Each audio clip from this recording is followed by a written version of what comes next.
Hi folks, thanks for tuning in to Exchange IT Pro. I'm your host Adnan. In this particular video, I wanted to talk about what has changed from on-premises to Exchange Online. So if you're an Exchange engineer, administrator, and have been managing it, kind of on a high level, wanted to give you what has changed, because if you're working, you already know that. But again, if you just started working in Office 365 and Exchange Online, you may want to understand, you may want to know how it used to be or how it is still being done in on-premise environment.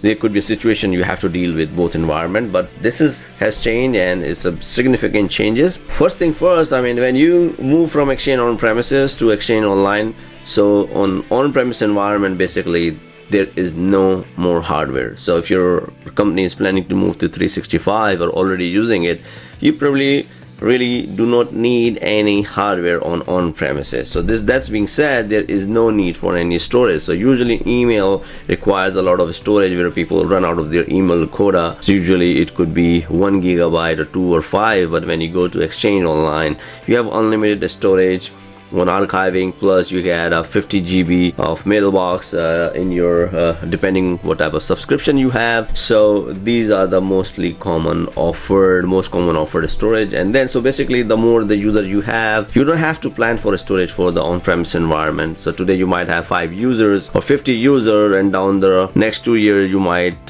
have 500 users. So it becomes very challenging for on-premise environment if they're not rightly sized, or company has grown so fast. There could be so many unknown reasons for this much storage, for this much change in this environment. So that's really become an issue. But when you go to Exchange Online, you really do not have to worry about that. And that directly related to the capacity. So capacity, when your numbers are outgrown, it's not about the storage, it's about the compute, it's about the servers, it's about the network, it's about anything related to your on-premise environment. So when you go to Exchange Online, literally you do not really have to worry about, and you can just focus on the productivity and the features which are offered in Exchange Online, rather than just doing the reactive and traditional operational administration of Exchange on premises. So that's again, as I said before, it depends how your environment is set up. If you have Exchange 2007 for example, or 2010, 2013 and 2016, depending what you have today. If you have, you have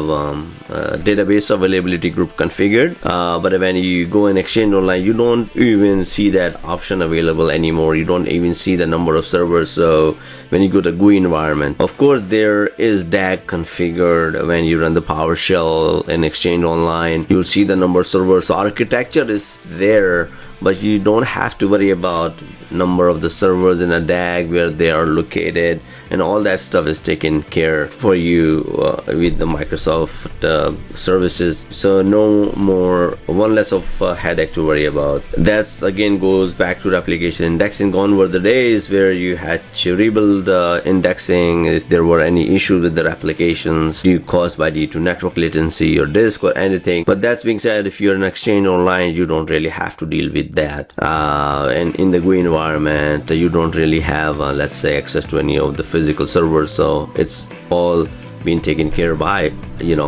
Microsoft itself, and they're in the latest and greatest build, which is 2019. So they're even much faster. Again, another less of a thing to worry about when you're in Exchange Online. Along those same lines, you have to worry about the site recovery, disaster recovery, and high availability. That's not the case when you move from on-premises to Exchange Online. That being said, it's a SaaS-based product. Everything is taken care for you in this service. And last but not least, this model is pay as you go. So the more number of users you have, let's say if you design an environment for 500 users and your boss say, okay, by the next 2 years we might have another 1,000 users, so you would end up designing an environment for 1,000 user or 1,200 depending the growth. Then you have to consider the cost of the compute, the storage.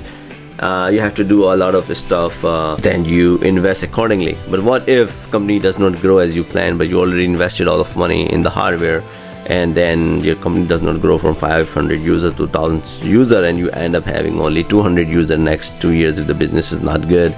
So there is a potential waste of money or loss to the company. When it comes to 365 and Exchange Online, you pay for the service, you pay as you go. And when you have different business services and plan, depending on the plan or what subscription you have, you just don't get only Exchange Online. On top of that, you get OneDrive, you get SharePoint, as I was showing you before, you get SharePoint services, you get a Microsoft Team.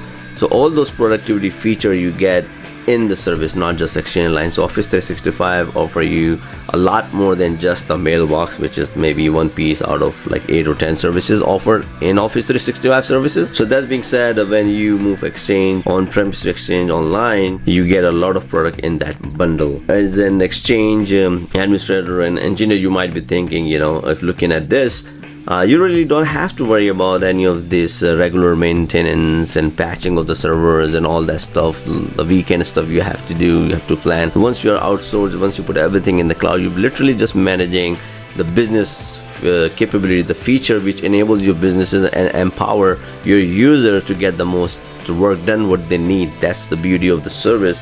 That's what they need, and you make them have these services available, and make them leverage those features available in Office 365. So, and there are so many services and features available but again, in the future videos we can go what are the productivity features and capabilities available.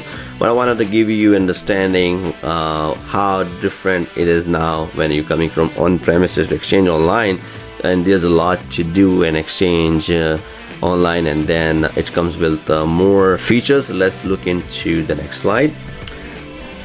So here I just click in my portal Exchange and I get this dashboard.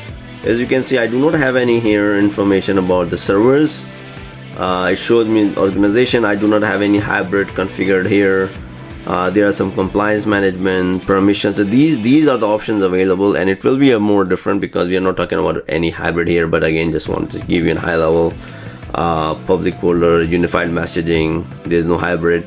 So but again, if you compare with this on premises, it will be a lot different because you will see the servers, and the server name, the DAG, and all that stuff, which pretty much nothing is here. Upgraded level from your on-prem to 365. My idea for this video just to give you understanding when you move from on-premises to Exchange Online, what has changed and how it looks like. And of course there will be future videos. I can cover more topics.